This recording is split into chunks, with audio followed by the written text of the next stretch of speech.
आता याच्यामध्ये आपण पाहिलेलं आहे की सर्प आदी हा त्या त्या वस्तूच्या उपाधीवर राहिलेल्या चैतन्य, या चैतन्यावर असलेल्या अविद्या, या अविद्येचं कार्य कोण आहे? सर्प किंवा ती रजत. बरोबर आहे. कोणावर? शुक्ती ही आहे, वस्तू आहे, ही उपाधी आहे. या उपाधीच्या कवेत आलेलं चैतन्य आहे, त्याला उपयुक्त चैतन्य म्हणणार.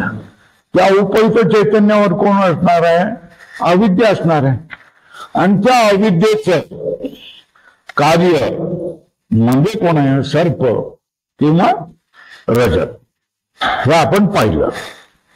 तेव्हा त्या दोघांनाही विचारलं तर अविद्येचा परिणाम म्हणजे सर्प किंवा रजत. मग जे त्या ठिकाणी साक्षी चैतन्य आहे, हे साक्षी चैतन्य आणि सर्प, साक्षी चैतन्य आणि रजत याच्यामध्ये काय संबंध आहे? अविद्या आणि सर्प, अविद्या आणि रजत याच्यामधला संबंध बघितला. काय? अविद्येचा परिणाम आहे रज्जू सर्प, अविद्येचा परिणाम आहे शुक्ती रजत. बरोबर आहे ना? पण जे चैतन्य आहे, चैतन्याचा काय संबंध आहे? तर चैतन्याचा तो काय? चैतन्याचा विवर्त. अविद्येचा परिणाम, चैतन्याचा काय? विवर्त. तर आता परिणाम म्हणजे काय आणि विवर्त म्हणजे काय? याच्यामध्ये भेद कसा काय असेल याची विचारणा होते, याचे चिंतन करायचं. परिणाम कशाला म्हणायचं? मग हे कोणाला म्हणायचं? काय म्हणायचं? विवर्त कोणाला म्हणायचं? याचा विचार होतो. परिणाम आणि व विवर्त यांचं लक्षण. परिणाम व विवर्त या शब्दांचा अर्थ कृपा करून समजून घ्या, कृपा करून सांगा.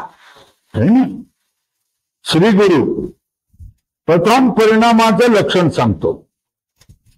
कार्यात ज्याचा प्रवेश असतो व ज्याच्या वाचून कार्याचे अस्तित्व राहत नाही त्याच उपादान कारण म्हणावे. त्याला काय म्हणावं? उपादान कारण म्हणावं. समवायी कारण आणि निमित्त कारण यालाच काय म्हटलेलं आहे? उपादान कारण आणि निमित्त कारण वेदांतामध्ये, सांख्यामध्ये म्हटलं जातं. आता बघा, ज्या वेळेला मातीपासून आपण घट बनवतो त्यावेळेला आपण वेगवेगळी कारणं लागतात. एक तर माती लागते, नंतर दांडकं लागतं, नंतर चक्र लागतं, नंतर कोण लागतं.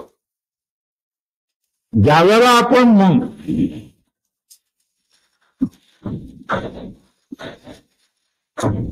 घडा बनवतो त्यावेळेला घड्याच्या अगोदर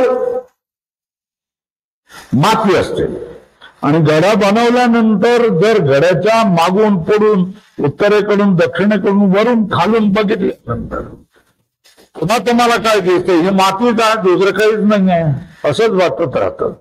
ही माती काय, दुसरं काही नाही. तर ज्या वेळेला कार्य व्हायच्या पूर्वी माती दिसत होती, पण ज्या वेळेला कार्य उत्पन्न झालं तर कार्य उत्पन्न होता होताना मातीच त्या आकाराची बनत गेली. जे कार्य होताना जे कार्याचं कारण असतं आणि जे कार्यामध्ये अंतर्भूत असतं त्याला उपादान कारण म्हणतात. काय म्हणतात? जे कार्य होताना कारणामध्येच तयार होतं आणि कार्य झाल्यानंतरही त्याच्यामध्येच अंतर्भूत असतं त्याला उपादान कारण म्हणतात. आणि दुसरे चक्र, दांडकं, कुकुंभार असल्याशिवाय कार्य होत नाही. म्हणून त्यानं म्हटलेलं आहे निमित्त कारण. काय म्हटलेलं आहे? तेव्हा दोन कारण झाली, उपादान कारण आणि निमित्त कारण. उपादान कारण आणि निमित्त कारण.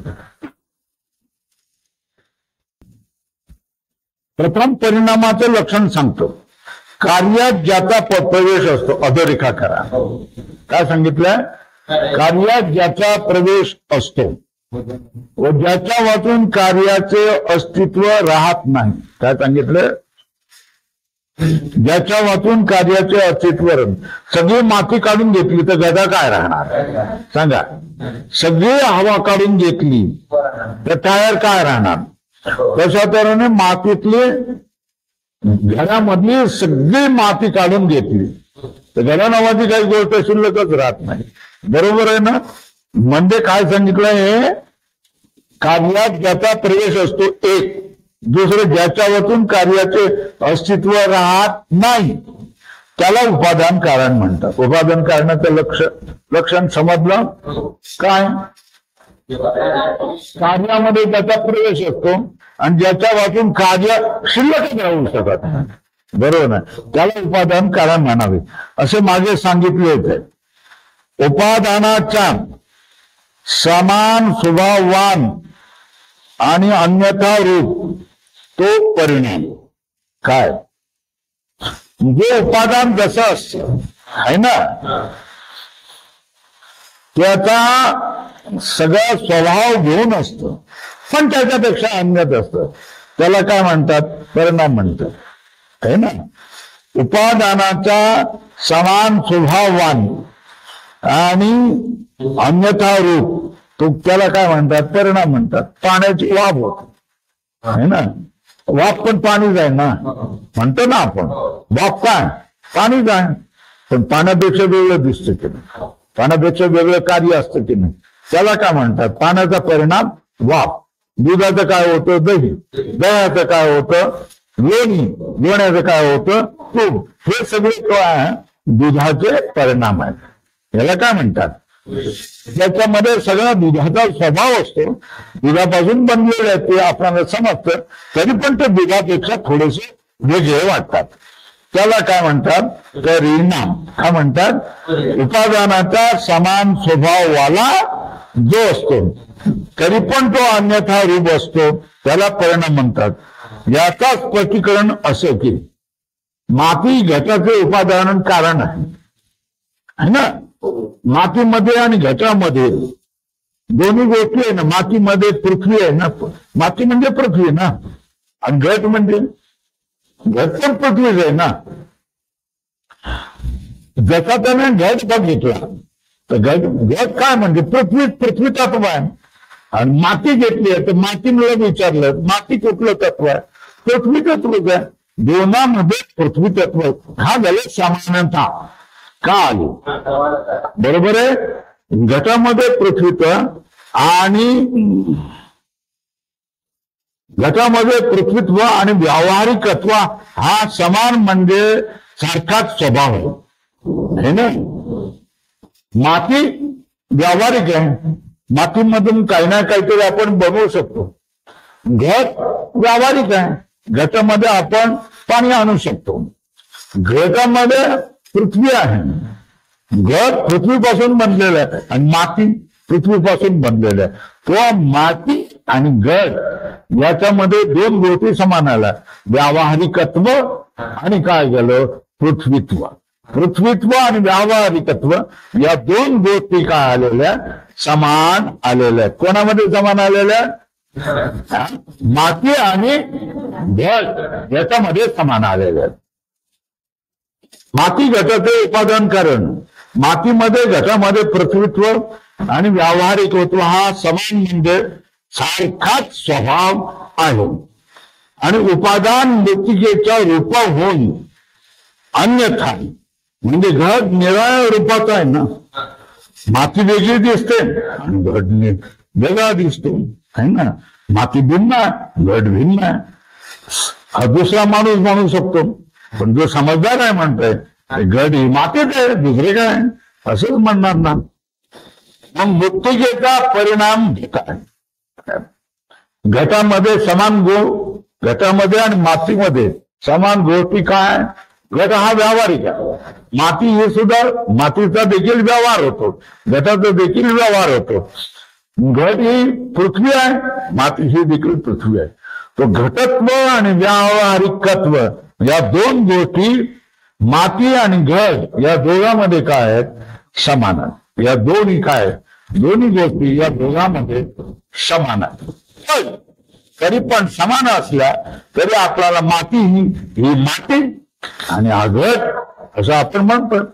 शब्दही दोन वापरतो आणि ज्ञानही वेगळं होतं. मातीला तुम्ही ही घट म्हणा, घट म्हणत नाही. बरं, घटाला माती म्हणा, सामान्य माणसं म्हणत नाही. ज्ञानी म्हणा घट माती म्हणत आहे, पण सामान्य माणसं काय म्हणतात? ही माती आहे, हा घट आहे. बरोबर आहे. तर अन्यथा पण आलेला आहे, भेद पण त्याच्यामध्ये आलेला आहे. चला, एवढं आलंय. म्हणून याला काय म्हणतात? मातीचा घट हा काय परिणाम आहे? आता विवर्ताचे लक्षण सांगतो. काय विवर्ताचे लक्षण सांगतो? अधिष्ठानाहून विपरीत स्वभावाला आणि अन्यथा त्याला विवर्त म्हणतात. काय म्हणतात? अधिष्ठानाहून विपरीत स्वभावाला आणि अन्यथा रूप त्याला काय म्हणतात? विवर्त म्हणतात. याचे स्पष्टीकरण काय आहे? असे स्थाणूच्या ठिकाणी पुरुष ब्रह्म होतो. स्थाणू म्हणजे सुखद झाड, खोड है ना. स्थाणूच्या ठिकाणी झाड वाळून गेलेलं आहे, वरच्या फांद्यात तोडून दिलेलं आहे आणि पुरुषाचा आकाराचा आहे, एवढा खांबा आहे. रात्रीच्या अंधारामध्ये तो चेत असावा असं वाटून जातं. त्याला म्हणतात संस्कृत मध्ये स्थाणुर्वा पुरुषोवा. हा हे खोड आहे का पुरुष आहे हे मला काही समजत नाही. खोडही असेल, पुरुषही असेल.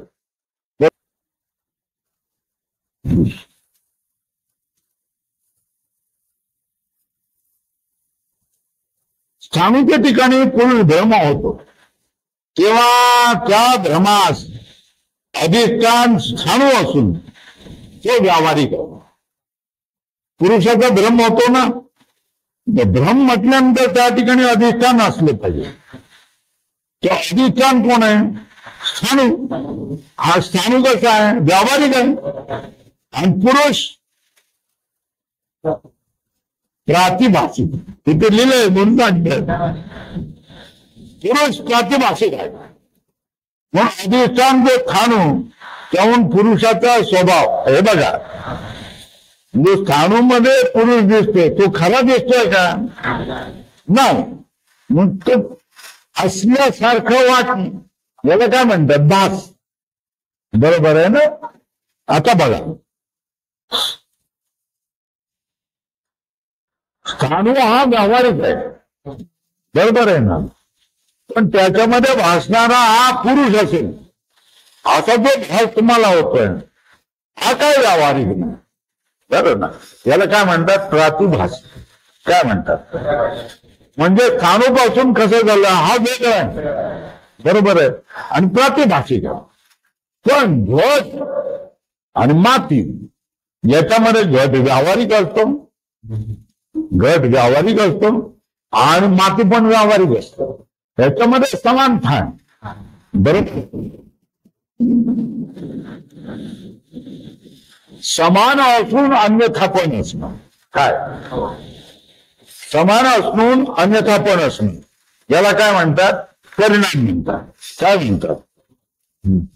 आणि अधिष्ठानाहून विपरीत स्वभावाला होणं, विपरीत स्वभावाला असणं आणि अन्यथा रूप असणं आहे ना.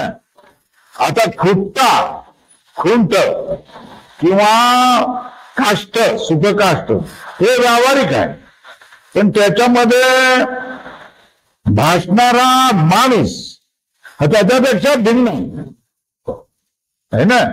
पण त्याची सत्ता भिन्न आहे ना. हे लक्षात येत आहे का? तो व्यावहारिक नाही, बरोबर आहे. मग उदाहरण काय केलंय? लक्षण अधिष्ठानाहून विपरीत स्वभावाला काय केलंय? अधिष्ठानाहून विपरीत स्वभावान आणि अन्यथा रूप विवर्त. बरोबर आहे. तिकडे काय वर काय म्हटलेलं परिणाम काय? उपादान कोण? माती. माती आणि घट यांचा स्वभाव एक आहे. पृथ्वी पृथ्वी पृथ्वी पृथ्वी. बरोबर आहे. आणि दोन्ही व्यावहारिक आहे. बरोबर आहे. आणि तरी पण भिन्न. याला काय म्हणतात? परिणाम है ना. उपादानाहून समान स्वभावाला असणं आणि अन्यथा असणं याला काय म्हणतात? परिणाम. पण अधिष्ठानाहून विपरीत स्वभावाला असणं आणि अन्यथा असणं याला काय म्हणायचं? विवर्त. लक्षात आलं का? एकदा समजून घ्या.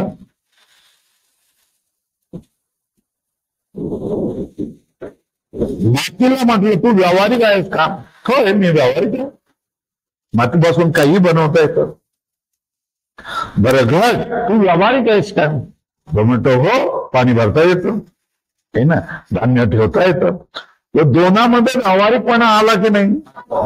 बर याच्यामध्ये पृथ्वी आहे की नाही? मातीमध्ये घटामध्ये पृथ्वी आहे की नाही? मग हे समान स्वभाव आले झाले आहे ना. कशावरून? घट हा उपादान कारण आहे, त्याच्या पासून समान स्वभावाला असतो. तरी पण मातीपेक्षा घट अन्य असे सगळे लोक मानतात ना. उपादान कारणाहून समान स्वभाव वाले असूनही अन्यथा असणं याला काय म्हणतात? परिणाम. विवर्तामध्ये काय? अधिष्ठानाहून विपरीत स्वभावाला. अधिष्ठान कोण आहे? खुंटा है ना. अधिष्ठान कोण आहे? खुंटा. लाकूड सुद्धा लाकूड आहे, व्यावहारिक आहे. पण त्याच्यामध्ये जो तुम्ही माणूस असावा असं जे मानतात, हा माणूस खरा आहे का? मग कसा आहे? त्याचं नाव ठेवलंय प्रातिभाषिक. असणार प्रातिभाषिक आहे. मग या दोघांची समान स्वभाव आला दुसरे बोलत नाही विरोध झाले नाही है ना. मग हे विरुद्ध स्वभाव झाले, विपरीत स्वभाव झाले. वर काय होतंय? माती आणि घर याच्यामध्ये समान स्वभाव आहे, आणि इथे खुंटा आणि प्रातिभाषिक माणूस याच्यामध्ये काय? विपरीत स्वभाव आहे. तो माती आणि घट अन्यथा आहेत की नाही? अन्यथा आहेत. मग खुंट आणि माणूस अन्यथा आहेत की नाही? अन्यथा आहेत. बरोबर आहे ना. पण विपरीत स्वभाव आले. हा खरा आहे, हा खोटा आहे. याची व्यावहारिक सत्ता आहे, त्याची प्रतिभाषिक सत्ता आहे. हा विपरीत स्वभाव झाला. विपरीत स्वभावाला असून अन्यथा असणं याला काय म्हणायचं? विवर्त. समान स्वभावाला होऊन अन्य असणं याला काय म्हणायचं? परिणाम. काय म्हणायचं? समान स्वभाववाले असून अन्यथा असणं याला काय म्हणायचं? परिणाम. विपरीत स्वभावाला असून अन्यथा असणं याला काय म्हणायचं? विवर्त म्हणायचं. बरोबर आहे. परत एकदा वाचतोय. उपादानाचा समान स्वभाववान आणि अन्यथा रूप तो परिणाम याचे स्पष्टीकरण असेल. माती घटाचे उपादान कारण आहे. मातीमध्ये आणि घटामध्ये पृथ्वीत्व आहे आणि व्यावहारिकत्व आहे. या दोन गोष्टी समान आहेत. ह्या समान म्हणजे सारखाच स्वभाव. समान स्वभाववाले झाले ना कोण? माती आणि घट. आणि उपादान मृत्तिकेच्या रूपाहून अन्यथा आहे. मृत्तिकेचं रूप अलग आहे आणि घटाचं रूप आकार अलग आहे. म्हणून घट निराळ्या स्वरूपाचा आहे, म्हणून मृत्तिकेचा परिणाम आहे. आता विवर्ताचं लक्षण सांगतो. अधिष्ठानाहून समान स्वभावाला नाही, विपरीत स्वभावाला असून अन्यथा रूप असणं त्याला विवर्त म्हणतात. स्पष्टीकरण असेल. स्थाणूच्या ठिकाणी पुरुष भ्रम होतो तेव्हा त्या भ्रमास अधिष्ठान कोण? स्थाणू. स्थाणू का व्यावहारिक आहे. त्याच्या लाकडाचे तुकडे पाडू शकता, त्याला जाळू शकता. त्याच्यावर उभं राहू शकता, त्याच्यात त्याने घर बांधू शकता, व्यावहारिक आहे ना. तो स्थाणू आहे, व्यावहारिक आहे. आणि पुरुष जो आहे हा वाचणार आहे, त्याच्यापासून काही व्यवहारामधलं घडू शकत नाही. पुरुष प्रातिभाषिक आहे. म्हणून अधिष्ठान कोण झालं? स्थाणू. विवर्त ज्या ठिकाणी येतं त्या ठिकाणी अधिष्ठान येतं. आणि अधिष्ठान तुम्ही शब्द वापरल्यानंतर दुसरा शब्द तुम्ही विवर्त वापरलाच पाहिजे. विवर्त म्हटलं का अधिष्ठान, अधिष्ठानाचं विवर्त, विवर्तनाचं अधिष्ठान असतं. आणि परिणामाचं उपादान, हे लक्षात येतंय का? जिथे परिणाम आहे त्या ठिकाणी उपादान कारण असणार आहे ना. आणि ज्याची विवर्त आहे त्या ठिकाणी कोण असणार? अधिष्ठान असणार. असं 5-6 वर्ष जे झालं तर तुम्हाला चिंताच नाही. मग काय अडचणच येणार नाही या प्रक्रिया समजायला.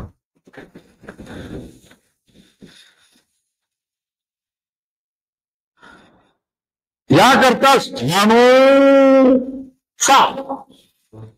पुरुष विवर्त आहे. पुरुष हा विवर्त आहे, मग स्थाणू काय? अधिष्ठान आहे. लिहून घ्या, खून करून घ्या. पुरुष खाली शब्द लिहा, विवर्त म्हणा, खाली बाण करा, खाली लिहा काष्ठ, अधिष्ठान म्हणा. पुरुषला काय म्हणायचं? विवर्त. आणि खुंट्याला काय म्हणायचं? अधिष्ठान म्हणायचं. सुक्या लाकडाला काय म्हणायचं? अधिष्ठान म्हणायचं. बरोबर आहे. अधिष्ठान म्हटल्यानंतर तिथे काय येणार आहे? विवर्त येणार आहे. आणि विवर्त म्हटल्यानंतर तिथे काय येणार आहे? अधिष्ठान येणार आहे. परिणाम म्हटल्यानंतर तिथे काय येणार आहे? उपादान कारण येणार आहे. उपादान कारण म्हटल्यानंतर त्याचा काय होतो? परिणाम होतो. या दोघांमध्ये संबंध काय? उपादान आणि परिणाम. या दोघांमध्ये संबंध काय? अधिष्ठान आणि विवर्तन. बरोबर आहे. लाकडी खोडामध्ये भासमान पुरुष हा लाकडाचा काय? विवर्त आहे. बरोबर आहे. दोनामध्ये विपरीत स्वभावाले असून अन्यथा पण असणं याला विवर्त म्हणतात. समान स्वभावाला असून अन्यथा पण असणं याला काय म्हणतात? परिणाम म्हणतात. बरोबर आहे. चलू पुढे.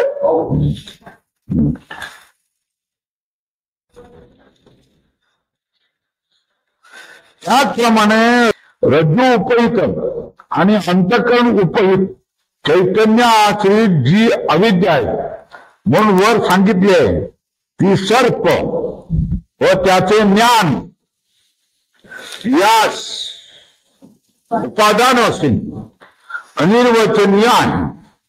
आणि सर्प व त्याचे ज्ञान ही दोन्ही अनिर्वचनीय आहेत. म्हणून उपादान जी अविद्या आहे तिचा समान स्वरूप आहेत. म्हणून अविद्येहून अन्यथा रूप म्हणजे निराळ्या स्वभावाचे, म्हणून ती अविद्येचा परिणाम आहे. त्याच्यात काही ती नाही येत.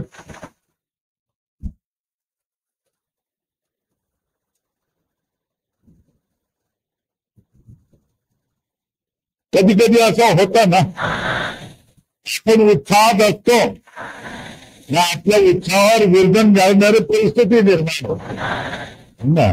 मग त्या कारण त्याच्यासाठी तुकोबाराय सांगतात समयासी सादर देव ठेवील पैसे. बस कुरकुर करायची नाही, त्रास करायचं नाही. त्याचे दिवस आहेत, ते कार्य आपल्याचं त्याचं करणार का नाही का? करणार.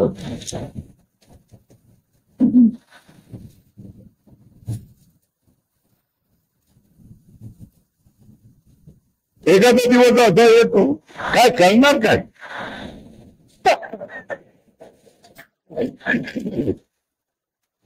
आता उत्साहाने तुम्ही आलात, आपला विषयही चांगला आहे, दोघांत मलाही उत्साह आहे, पण बाहेरची परिस्थिती करू देत नाहीये.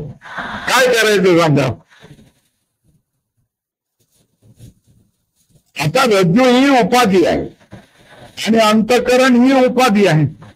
हे ना, उपाधी असल्यानंतर उपयुक्त असणार आहे. आणि उपयुक्त कोण असणार आहे? चैतन्य, व्यापक जी गोष्ट आहे तीच काय असणार आहे? उपयुक्त असणार. आणि त्याची उपाधी ही छोटी असते, बरोबर ना. रज्जू ही उपाधी, मग रज्जू उपयुक्त कोण असणार आहे? चैतन्य आहे ना. त्याच्या अंतःकरण ही उपाधी, अंतःकरण उपयुक्त कोण असणार आहे? चैतन्य असणार आहे.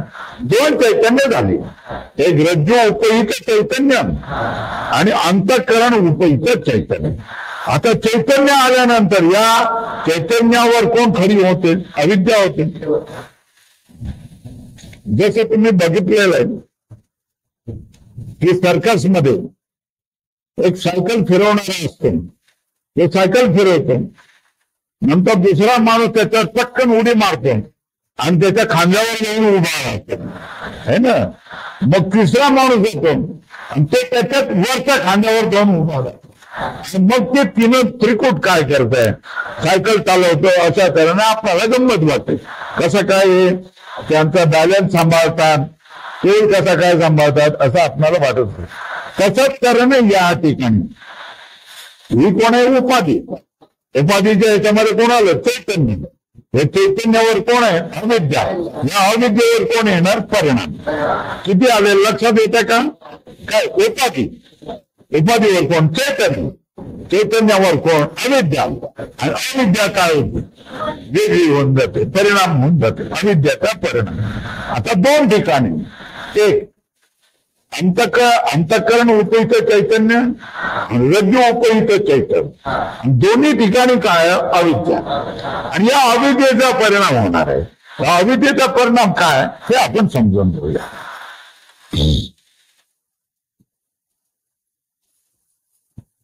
रज्जू उपयुक्त आणि अंतःकरण उपयुक्त चैतन्य आश्रय जी अविद्या आहे, म्हणून वर सांगितली आहे ती सर्प व त्याचे ज्ञान या उपादान असून अनिर्वचनीय आहे ना.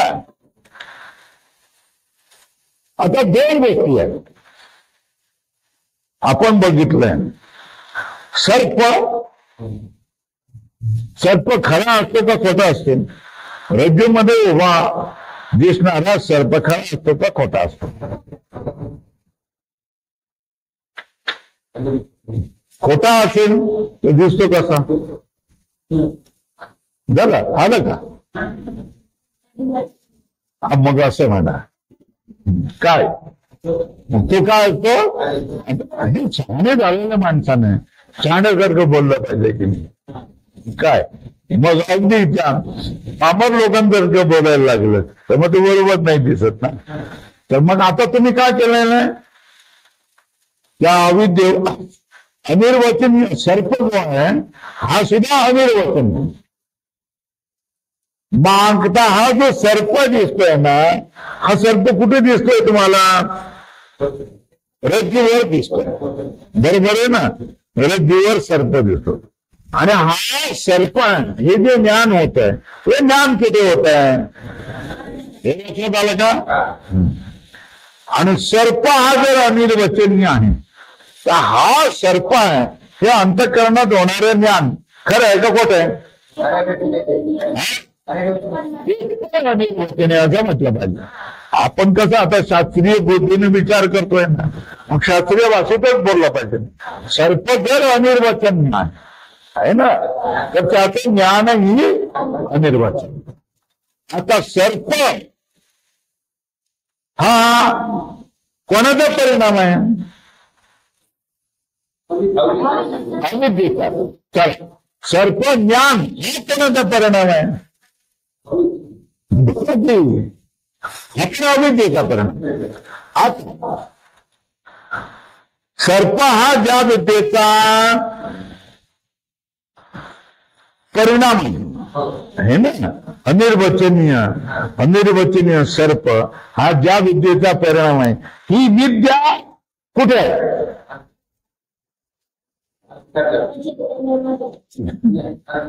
नाही, ही विद्या चैतन्यामध्ये. आणि हे चैतन्य कुठे आहे? रज्जू अवचिन्न चैतन्य. काय समजलं? रज्जू अवच्छिन्न चैतन्य, त्याच्यावर कोण? अविद्या. त्या अविद्येचा परिणाम कोण? हा रज्जू. त्याचा आवाक्यात कोण आहे? चैतन्य. त्या चैतन्यावर कोण? अविद्या. ही अविद्या परिणाम झाली कोणाची? सर्परूपाने. हे झालं बाहेरचं. आता आतलं जे सर्पज्ञान आपल्याला झालं, हे सर्पज्ञान कोणावर कोणाचा परिणाम आहे? अविद्येचा परिणाम. बरोबर. अविद्येचा परिणाम असतो. परिणाम हा अविद्येचाच असतो. बरोबर. अविद्याचा, त्याच्यामुळे आपण बोलायचं अविद्याचं. पण अविद्या कुठे उभं आहे? चैतन्य. चैतन्य कुठे सापडलाय? अंतःकरण. हे लक्षात आलं का? हे अंतःकरण. या अंतःकरण उपयुक्त कोण? चैतन्य. त्या चैतन्यावर कोण? अविद्या. त्या अविद्येच्या खांद्यावर कोण? परिणाम. रज्जू हे ज्ञान, सर्प हे ज्ञान. ते पण अनिर्वचनीय. बरोबर आहे ना? सर्पही अनिर्वचनीय. सर्प हे ज्ञान अनिर्वचनीय. सर्प कुठे उभा झाला? सर्पामध्ये. सर्पामध्ये म्हणजे कुठे? अविद्येवर. विद्येवर म्हणजे कुठे? रज्जू अवच्छिन्न चैतन्यामध्ये. आणि सर्प हे ज्ञान, हे कुठे उभं राहिलं? अविद्येवर. पण अविद्येवर उभं राहिलं म्हणजे कुठे? अंतःकरण उपयुक्त चैतन्यावर उभं राहिलाय. कळलं का नाही? कळलं? कळलं का नाही? कळलं? ही दोन गोष्टी आहेत है ना. एक सर्प कसा, खरा का खोटा? तर त्याच्यावर तुम्ही म्हणणार खोटा, हे पामर म्हणेल. पण तुम्ही म्हटले पाहिजे बरं. हे सर्प कुठे आहे? रज्जूवर. रज्जूवर आहे म्हणजे नेमका काय? रज्जू अवच्छिन्न चैतन्य. या चैतन्यावर असणारी अविद्या. त्या अविद्येचा काय आहे? परिणाम. कोण? सर्प. आता हे सर्पज्ञान, हे सर्पज्ञान कुठे आहे? हे आपल्या अंतःकरणामध्ये. अंतःकरणामध्ये आहे म्हणजे कुठे? अविद्येवर. अविद्या कुठे आहे? चैतन्यावर आहे. चैतन्य कुठे आहे? अंतःकरण उपयुक्त चैतन्य. बरोबर आहे ना? अंतःकरण उपयुक्त चैतन्यावर असलेली जी अविद्या, त्या अविद्येचा अनिर्वचनीय परिणाम कोण आहे? सर्पज्ञान. आणि रज्जू उपयुक्त चैतन्यावर उपस्थित असलेली जी अविद्या, तिचा अनिर्वचनीय परिणाम कोण असतो? सर्प असतो. बरोबर आहे ना? मग लागला आता तुम्हाला. लागलं का नाही लागलं? हे बघ झालं भाऊ शांत. या झालं ना. त्याचप्रमाणे रज्जू उपहित आणि अंतःकरण उपहित चैतन्य आश्रित जी अविद्या म्हणून वर सांगितले आहे, ती सर्प व त्याचे ज्ञान यास उपादान आहे. म्हणजे ती अविद्या उपादान आहे. मग सर्प आणि सर्पज्ञान काय? परिणाम आहे. बरोबर. उपादान असून अनिर्वचनीय आहे. आणि सर्प व त्याचे ज्ञान हे दोन्ही अनिर्वचनीय आहेत. म्हणून उपादान जी अविद्या, तिच्या समान स्वभाववान आहेत. हे दोन्ही काय? दोन्ही अनिर्वचनीय आहे ना. अविद्या पण अनिर्वचनीय आहे. आणि त्याच्यावर असणारा सर्प आणि सर्पज्ञान हे दोन्ही कसले? अनिर्वचनीय. आता जर तुम्ही नकाशा जर काढून तुमच्या पुस्तकामध्ये घेतला या ठिकाणी, तर बरं होईल. कुठे? इकडे घेता का इकडे घेता? कुठे घेता ते तुम्ही ठरवा. ठीक ना. काय म्हटलंय? रज्जू उपहित. काय? रज्जू वर लिहा, बाण करा. उपहित चैतन्य, त्याच्यावर बाण करा. अविद्या, त्याच्यावर बाण करा. सर्प लिहिला. सर्पाच्या पुढे बाजूला कोष्टक करून घ्या. अनिर्वचन. हा सगळं बरं झालं. आणि अविद्येचा पुढे कोष्टक करून घ्या. अनिर्वचन. बरोबर आहे. हे समान स्वभाव झाले ना.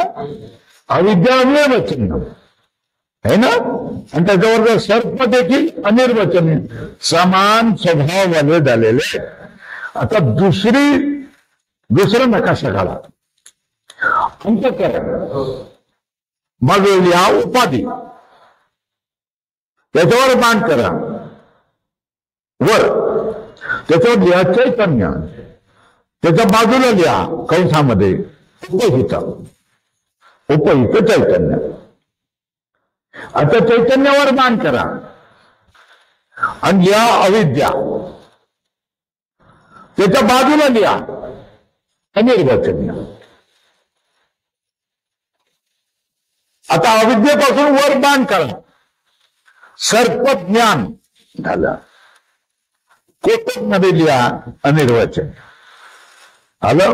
पूर्ण आलं नकाशा तुमच्या लक्षात आलं का? काय लक्षात आलं? अंतःकरण ही उपाधी, अंतःकरण उपहित कोण? चैतन्य. बरोबर आहे. ते उपहित चैतन्य, त्याच्यावर उभी कोण? अविद्या. ही कशी? अनिर्वचनीय. या अविद्येवर कोण उभा राहिला? सर्प. तो पण अनिर्वचनीय. एक नकाशा झाला. दुसरा नकाशा अंतःकरण कोण? उपाधी. त्याच्यावर कोण आलं? चैतन्य. उपहित चैतन्य. त्याच्यावर कोण आली? अविद्या. ही कशी? अनिर्वचनीय. त्याच्यावर आलं सर्पज्ञान. ही कशी? समान स्वभावाले बनले ना कोण? अविद्या अनिर्वचनीय, सर्प अनिर्वचनीय. अविद्या काय? अनिर्वचनीय. सर्प ज्ञान पण अनिर्वचनीय. बरोबर आहे? नकाशा झाला का? बरोबर नकाशा दोन्ही काढले का? आता बघा,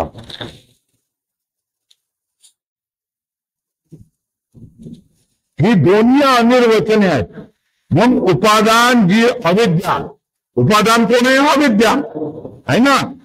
तिच्या समान स्वभाववान आहे, परंतु अविद्येहून अन्यथा रूप म्हणजे निराळ्या स्वरूपाचे आहेत.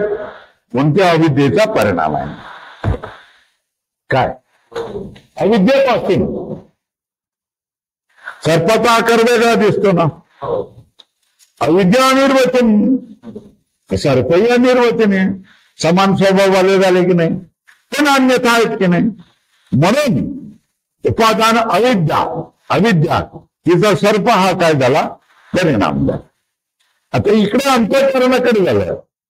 अंतःकरण उपहित चैतन्यावर असलेली अविद्या, ही अविद्या कशी? अनिर्वचनीय. या अनिर्वचनीय अविद्येवर कोण आली? सर्पज्ञान. हे पण अनिर्वचनीय आहे. मग या दोनामध्ये समान स्वभाव आला का नाही आला? समान स्वभाव असून अन्यथा असून अनिर्वचनीय अविद्येवर आपण अनिर्वचनीय सर्पज्ञान हे अन्यथा. म्हणून काय झालं? या अविद्येचा परिणाम कोण आहे? सर्पज्ञान. आणि त्या अविद्येचा परिणाम कोण आहे? सर्प. उपादान कारण कोण आहे? अविद्या.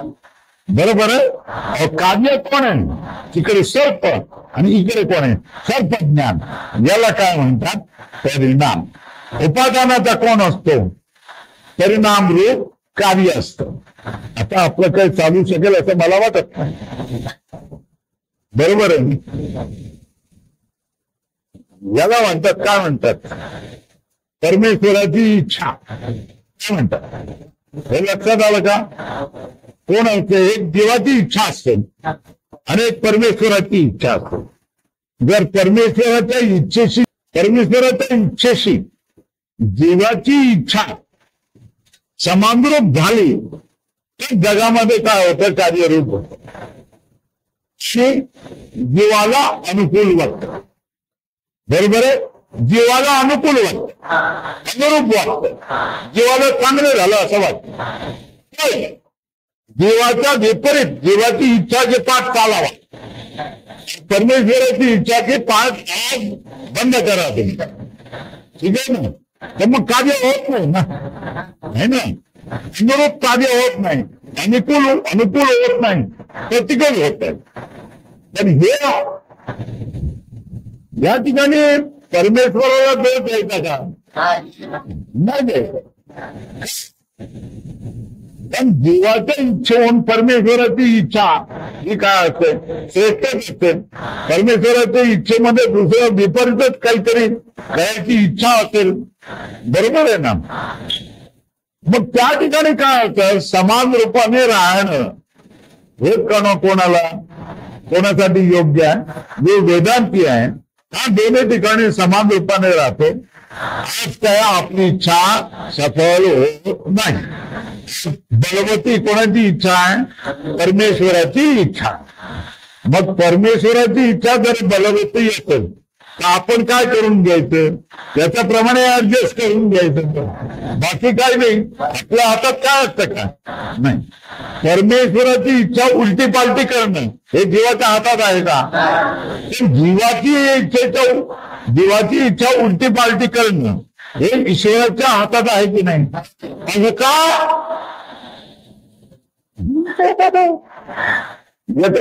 याचं कारण तुम्ही उत्तर द्या की कोणीतरी ऐकतो. ईश्वर